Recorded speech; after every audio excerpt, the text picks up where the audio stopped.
សូមគោរពជំរាបសួរប្រិយមិត្តទាំងអស់គ្នាជាទីគោរពរាប់អាននិងជាទីមេត្រីគណៈពេលនេះនាងខ្ញុំបានវិលត្រឡប់មកសាជាថ្មីទៀតហើយជាមួយនឹងព័ត៌មានជាតិដែលព័ត៌មាននោះមានចំណងជើងថា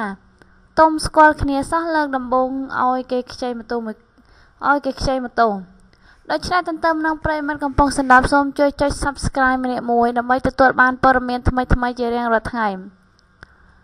យុវជន3នាក់បាននាំគ្នាទៅផឹកស៊ីនៅក្នុងហាងមួយកន្លែង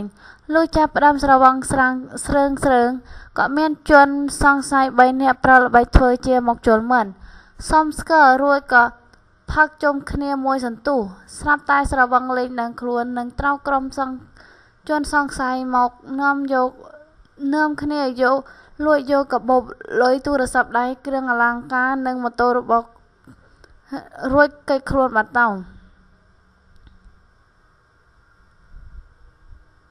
ហេតុការណ៍ខាងលើនេះបានកើតមានការភ្ញាក់ផ្អើលឡើងកាលពីវេលាម៉ោង 7 យប់ថ្ងៃទី 25 ខែកក្កដា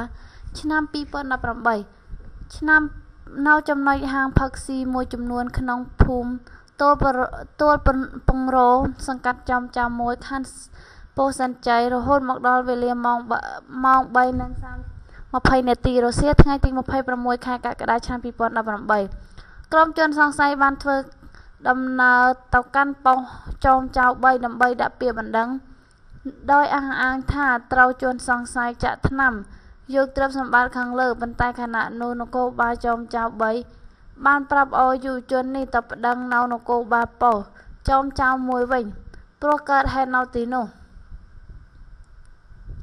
ជនរងគ្រោះមានឈ្មោះធីដារ៉ូអាយុ 18 ឆ្នាំមុខរបរកម្មករក្រុមហ៊ុនបង្គោលភ្លើងស្នាក់នៅក្នុងភូមិទួលពងរោសង្កាត់ចោមចៅមួយខណ្ឌពោធិ៍សែនជ័យនិងស្រុកកំណើតនៅក្នុងភូមិស្វាយអណ្ដូងឃុំជីភុតស្រុកមេសាងខេត្តព្រៃវែងចំណែកទ្រព្យសម្បត្តិដែលបាត់បង់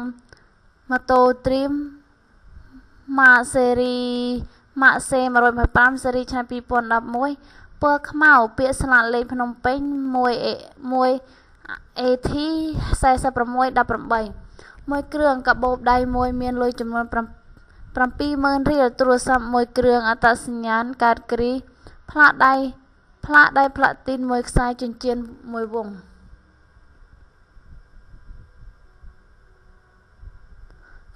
តាមសម្ដីយុវជនរងគ្រោះបានរៀបរាប់ប្រាប់ថានៅមុនពេលកើតហេតុរូគេមានគ្នា3នាក់បាននាំគ្នាទៅផឹកស៊ីនៅចំណុច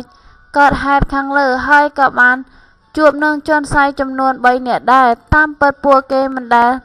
ធ្លាប់ស្គាល់គ្នាពីមុនមកស្រាប់តែពេលដែលកំពុងផឹកស៊ីបានមួយសន្ទុះ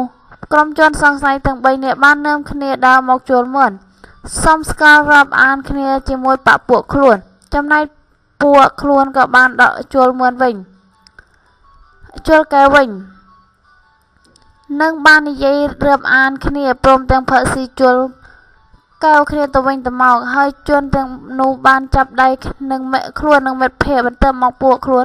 ក៏លេងដឹងខ្លួនតែម្ដងលុះក្រោយមកទើបដឹងថាជនសង្ស័យ3នាក់នោះយកម៉ូតូនិងទ្រព្យសម្បត្តិគេចខ្លួនបាត់ដោយខ្លួនបាត់សម្ភារៈខាងលើចំណែកមិត្តភ័ក្តិរបស់ខ្លួនម្នាក់ឈ្មោះម៉ៅវ៉ូបាត់ទូរស័ព្ទដៃមួយគ្រឿងតម្លៃ$700ដោយឡែកមិត្តភ័ក្តិម្នាក់ទៀតបានចាក់ចែងទៅមុនតាំងពីពេលទៅផឹកបានបន្តិចមកម្លេះដោយសារតែប្រព័ន្ធហៅឲ្យត្រឡប់ទៅផ្ទះវិញទៅមិនមានការបាត់បង់ទ្រព្យសម្បត្តិចំវិញករណីខាងលើនេះសមត្ថកិច្ចកំពុងធ្វើការស្រាវជ្រាវតាមវិញមកក្រុមជនសង្ស័យដើម្បីយកមកចាត់ការតាមច្បាប់